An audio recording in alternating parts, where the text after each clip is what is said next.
Okay.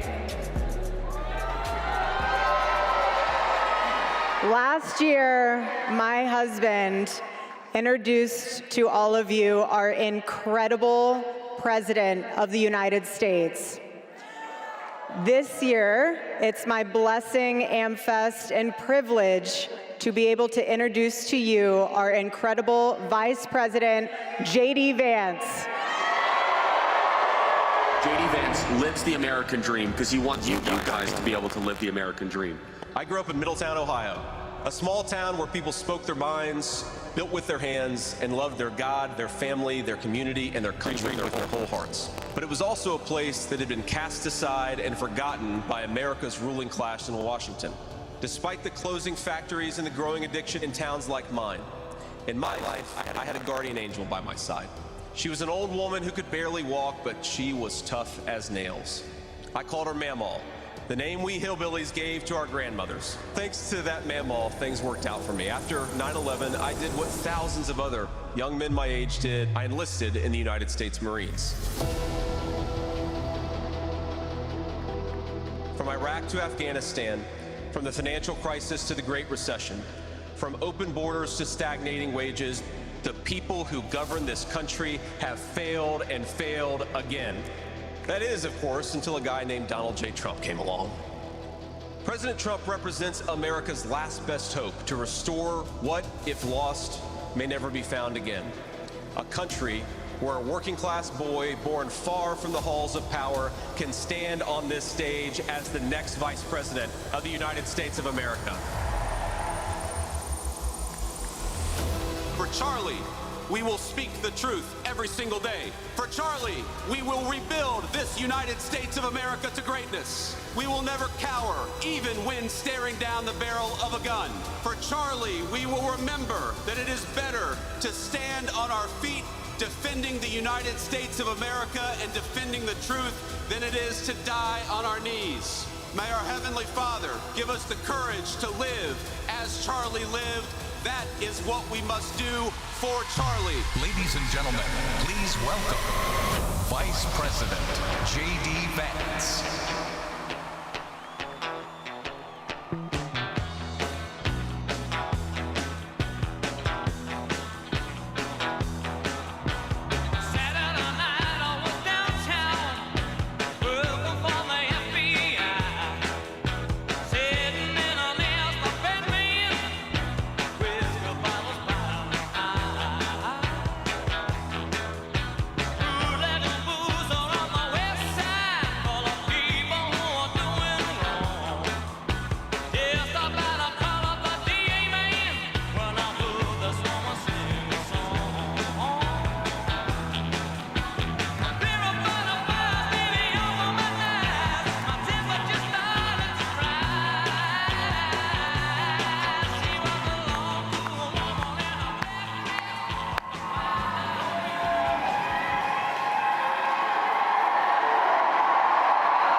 Wow. How's it going, Phoenix?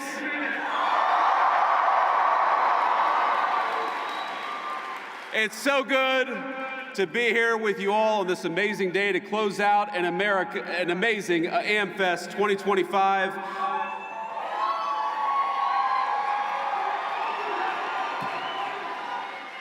What an amazing crowd all of you are, and I have to admit, today solved one of the great insecurities that I had. Because as I've watched Nicki Minaj come out and declare her support for the truth, for courage, and for wisdom, I've had this little nagging voice in the back of my head wondering whether she thinks I look like the J.D. Vance meme. And it turns out, and I confirmed when she walked down the steps, Nicki Minaj actually knows what I really look like, and that is the best tribute that I could possibly imagine.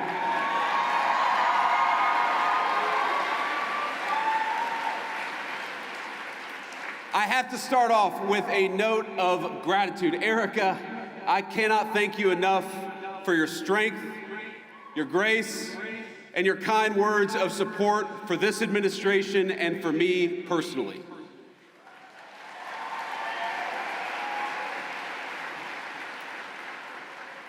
You lead an incredible movement at Turning Point, and I will fight alongside you and President Trump and every patriot in this room to defend the country that we so dearly love.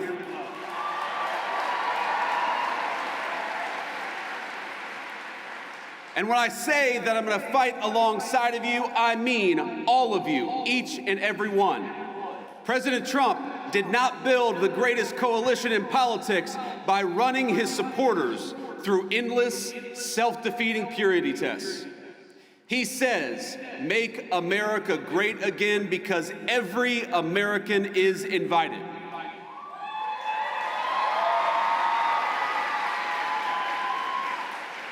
We don't care if you're white or black, rich or poor, young or old, rural or urban, controversial or a little bit boring, or somewhere in between.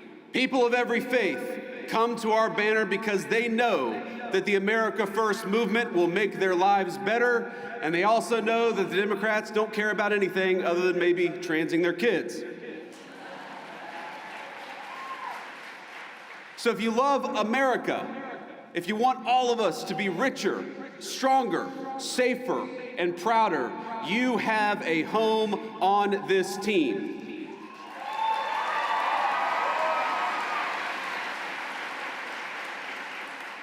I didn't bring a list of conservatives to denounce or to deplatform, and I don't really care if some people out there, I'm sure we'll have the fake news media, denounce me after this speech. But let me just say, the best way to honor Charlie is that none of us here should be doing something after Charlie's death that he himself refused to do in life. He invited all of us here.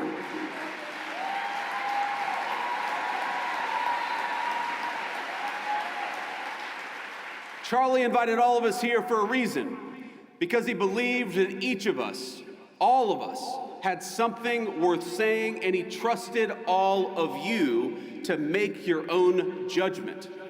And we have far more important work to do than canceling each other.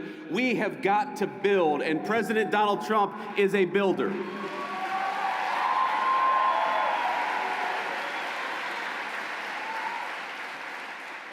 We're building a better country right now, and you have a rightful place in the success of your nation and the success of this movement. And we build by adding, by growing, not by tearing down. Charlie Kirk was a great builder too. He understood that any family can have its disagreements, its tough conversations. We can learn and improve and treat one another better. We can love each other despite the disagreement. But winning demands teamwork. And I am honored to be on Turning Point's team. I'm honored to be on your team, and I will stay that way.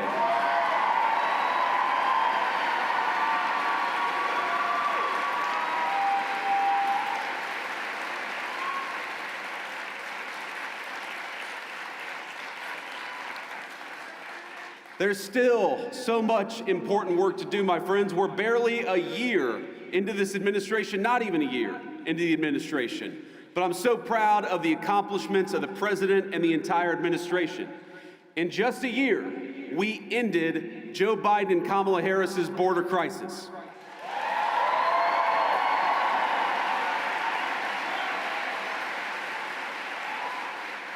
December marks 7 months straight of zero releases at the southern border.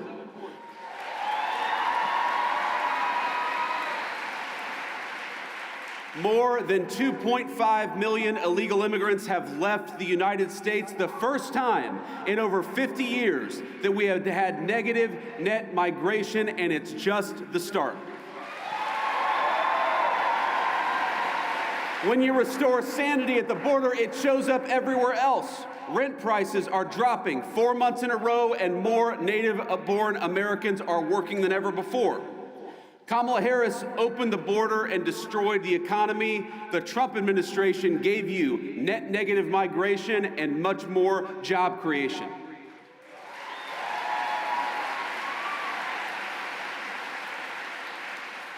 Real wages are finally growing. Inflation is half of what it was under Democrats.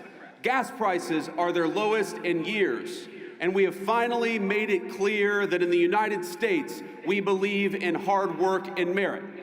Unlike the left, we stand against treating anybody, and I love what Nikki said about this. We don't treat anybody different because of their race or their sex.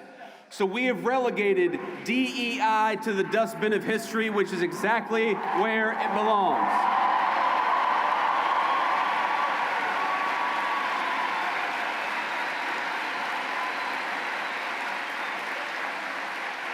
In the United States of America, you don't have to apologize for being white anymore.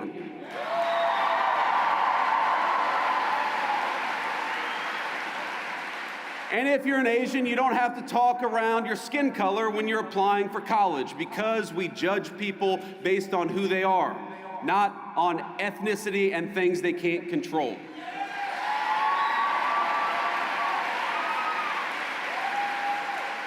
We don't persecute you for being male, for being straight, for being gay, for being anything. The only thing that we demand is that you be a great American patriot, and if you're that, you are very much on our team.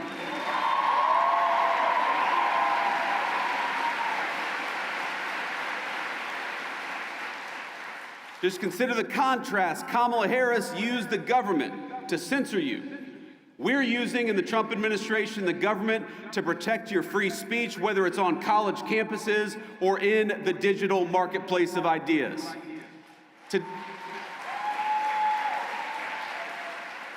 Today, our military is welcoming patriots instead of firing them for refusing to accept an unlawful vaccine mandate.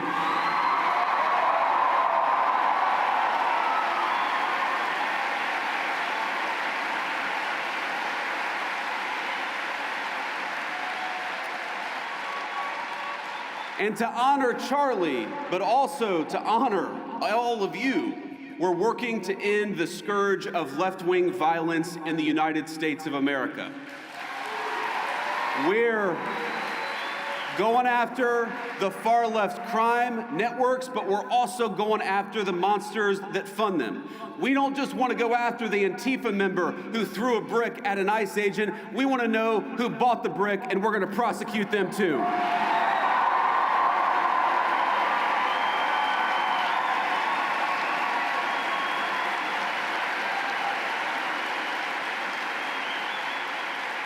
We're making America healthy again with our great HHS Secretary, Bobby Kennedy.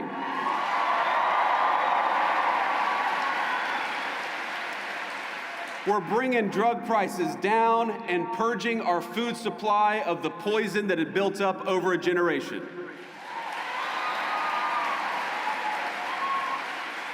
But my friends, there is so much more to be done. And the people saying we need to be doing more, we need to be doing it faster, trust me, I hear you. Greatness awaits every single one of you in the America First movement we are building together, but we need your help to get there. Do you want more prosecutions? Great. So do we. Donald Trump and I have a list of better judges and prosecutors to enact swifter justice. So join us in the fight against the stupid Senate rules to stand in their way.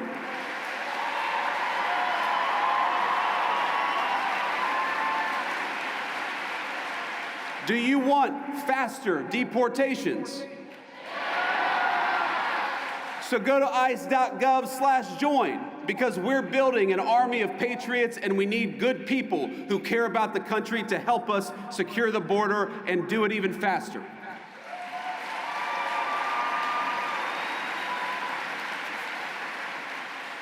Do you want rents to keep dropping and wages to keep rising as they have over the last few months? Then mobilize with us. Don't hand power back to the people who tanked the economy in the first place. Join the America First movement, and you will always have a place on our great team.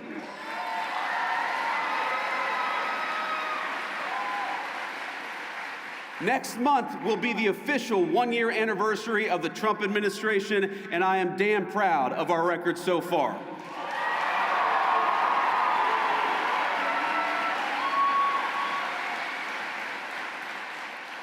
Now, the Democrats are already talking about 2028, and it looks like they're going to nominate a California liberal who's presided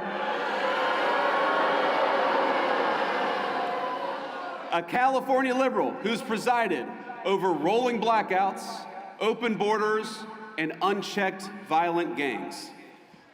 They're just trying to settle on whether it's going to be Gavin Newsom or Kamala Harris. And in the meantime, what are the Democrats offering you in the meantime? I gotta say, ladies and gentlemen, they are not sending their best. Omar Fateh was Ilhan Omar's candidate for mayor of Mogadishu. Minneapolis. Little Freudian slip there. The candidate for Senate in Maine for the Democrats calls me a Nazi, which is rich coming from a guy who literally has a Nazi tattoo on his chest. And Jasmine Crockett, oh, Jasmine Crockett. The record speaks for itself. She wants to be a senator, though her street girl persona is about as real as her nails.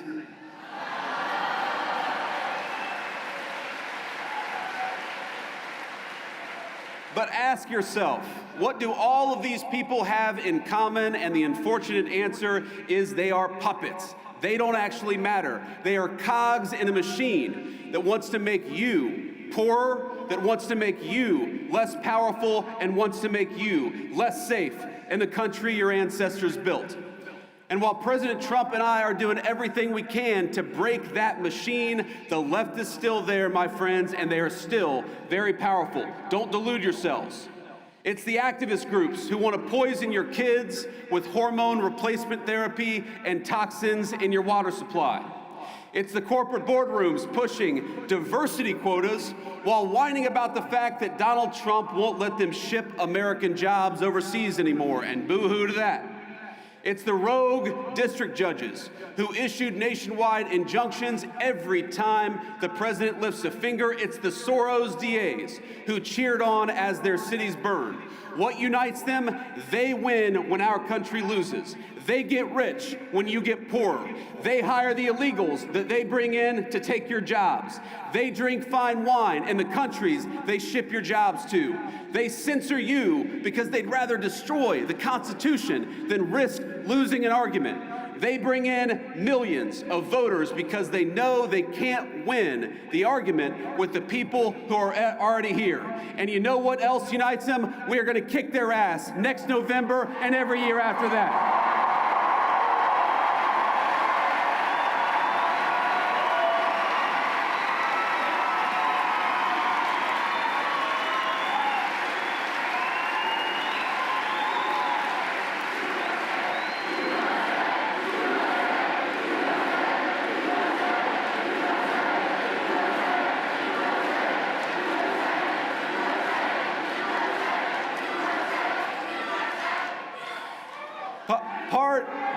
Part of the American dream is the idea that we're all, every single one of us, on the same team. We're all part of the same American family.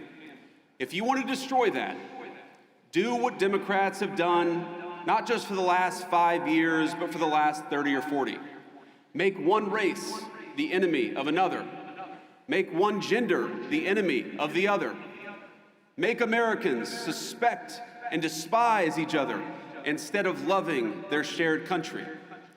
When I think about some of the most impassioned debates happening in our country, the nature of citizenship, of what it means to be an American, it all speaks to an obvious truth.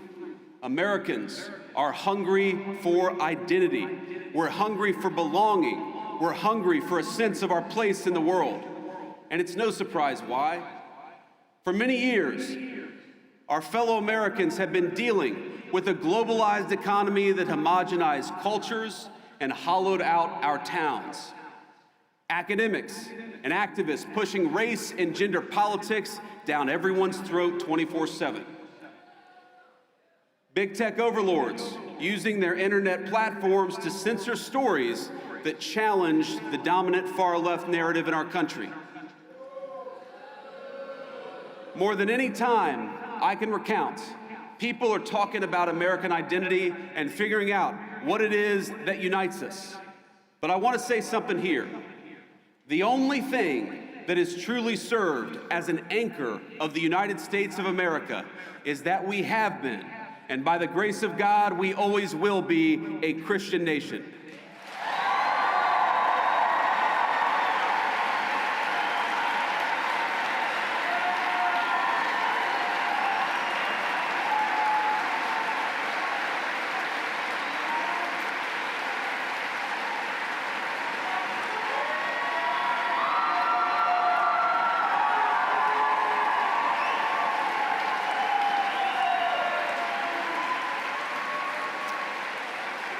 Now, I want to be explicit because, of course, the fake news media will twist everything that I say. I'm not saying you feel about them the same way I do. I'm not saying you have to be a Christian to be an American. I'm saying something simpler and truer. Christianity is America's creed. The shared moral language from the Revolution to the Civil War and beyond. Across that history, our country's major debates have always centered on how we could best as a people please God. That creed, think about it. That creed motivated our understanding of natural law and rights, our sense of duty to one's neighbor, the conviction that the strong must protect the weak, and the belief in individual conscience. Even our famously American idea of religious liberty is a Christian concept. Because we're all creatures of God, we must respect each individual's pathway to that God. But over the last 50 years, there has been a singular focus, a war that has been waged on Christians and Christianity in the United States of America. And let me say, of all the wars that Donald Trump has ended, that is the one we're proudest of.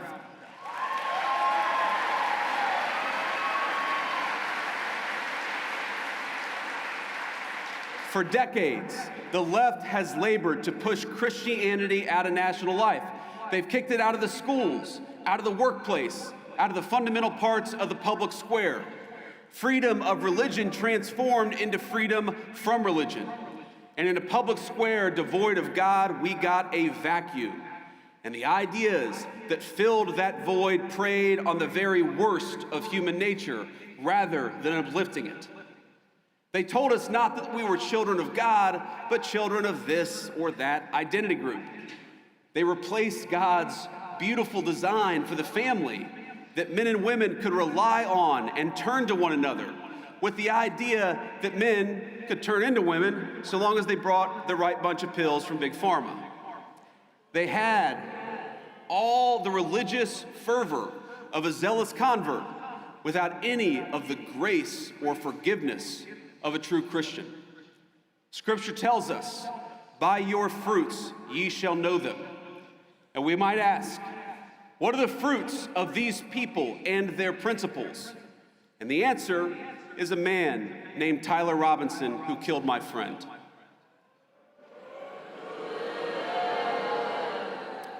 Think about it. He has everything that the far left want from our young men. He rejected the conservatism and the spirituality, the values of a small town family. He moved into a small apartment. He became addicted to porn. He became addicted to hate. And he ended up sleeping with somebody who doesn't know whether they're a man or a woman. That is the nightmare scenario, but that is the scenario that the left has actively advertised they want for American families. And the young men in the audience in particular, that is exactly why we have to fight them. Because the fruits of true Christianity are men like Charlie Kirk.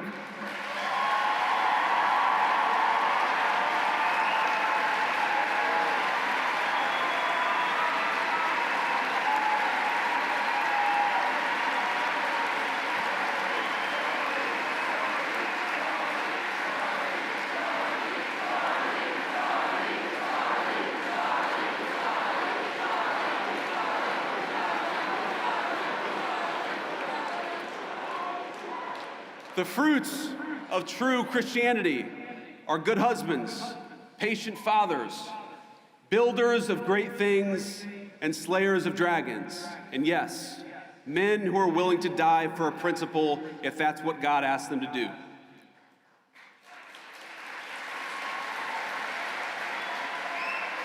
Because so many of us recognize that it is better to die a patriot than live a coward.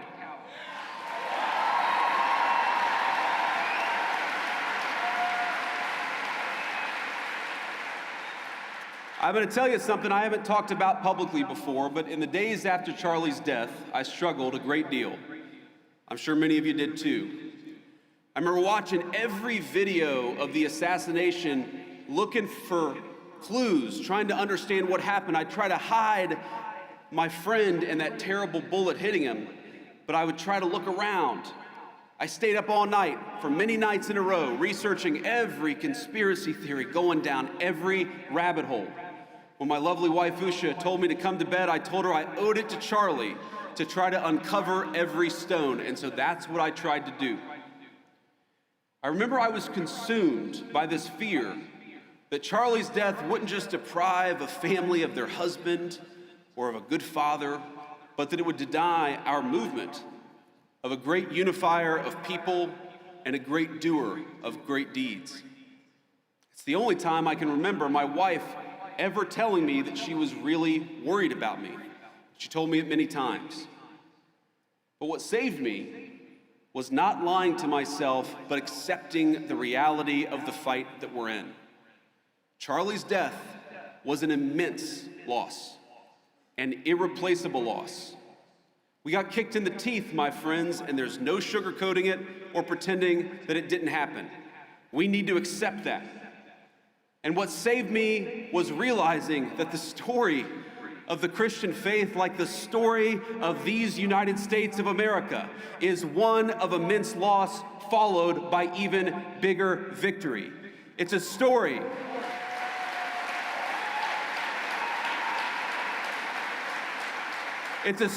of very dark nights followed by very bright dawns. What saved me was remembering the inherent goodness of God and that His grace overflows when we least expect it. Not long ago, I spent time at a Christian men's ministry just a couple of weeks ago. And here's what they do. They take men who struggle with addiction or homelessness and they help them get back on their feet. They feed them, they clothe them, they give them shelter and financial advice. They live out the very best part of Christ's commission. Now afterwards, I had lunch with 4 of these men. It was a couple of white guys, a Hispanic guy, and a black man. They had all struggled in their unique ways. Some had lost contact with their family, some of them for a very long time. Others were desperate to rebuild relationships with their kids so that they could see them on Christmas. But all of them were back on their feet. And what saved them? It wasn't racial commonality or grievance. It wasn't some philosophical jargon. It wasn't a DEI prep course, and it wasn't a welfare check. It was the fact that a carpenter died 2,000 years ago and changed the world in the process.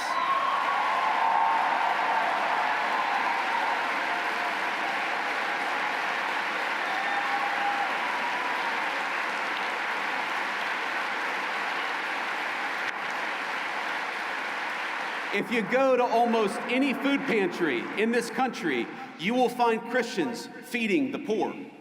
If you go to addicts whose families won't even speak to them, like my mom was at a certain point of her life, it's often the Christian ministries that stay with them at their very lowest moments.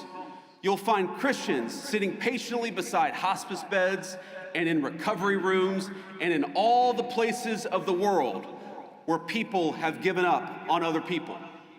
And this is the moral truth we strive to center in our work in the Trump administration and in this great movement of ours. A true Christian politics, it cannot just be about the protection of the unborn or the promotion of the family, as important as those things absolutely are.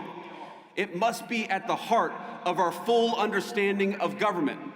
Why do we penalize corporations that ship American jobs overseas because we believe in the inherent dignity of human work and every person who works a good job in this country. Why?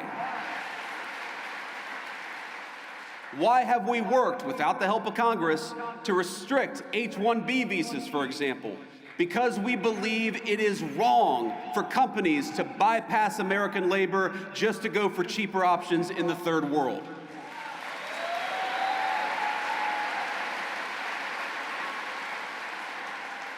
We help older Americans in retirement, including by ending taxes on Social Security, because we believe in honoring your father and mother rather than shipping all of their money off to Ukraine.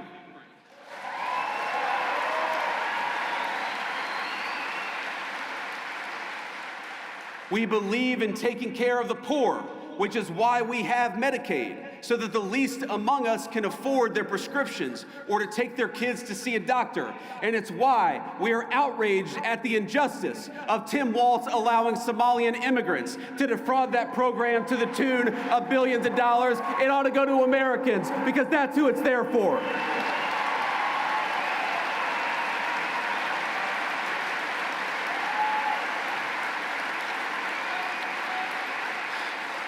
Now, I want to close, my friends, but I have heard you. I know that some of you are impatient at the pace of progress, and my response to that is good.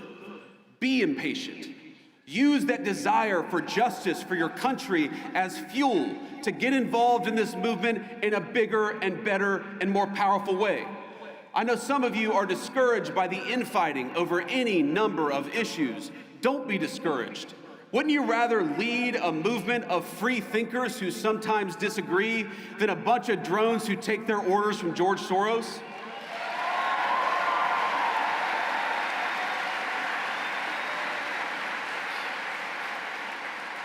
And I know many of you miss our dear friend Charlie Kirk. So do I. I miss his optimism. I miss his energy. I miss the phone calls where we'd strategize about how to get this or that GOP congressman to get off their ass and do something. But most of all, I miss Charlie's wisdom. I miss his reminder that politics is not a dress rehearsal or a game. We are making decisions that will save our country and give the American people a shot at their dreams again. If you miss Charlie Kirk, do you promise to fight what he died for? Do you promise to take the country back from the people who took his life? Do you promise to help defeat the radicals who cheered his death? Do you promise to honor his memory by having faith in the God he loved? My friends, commit to these things, and I promise you victory. I promise you closed borders and safe communities. I promise you good jobs and a dignified life. Only God can promise you salvation in heaven, but together we can fulfill the promise of the greatest nation in the history of the earth. Merry Christmas, my friends. Let's keep fighting.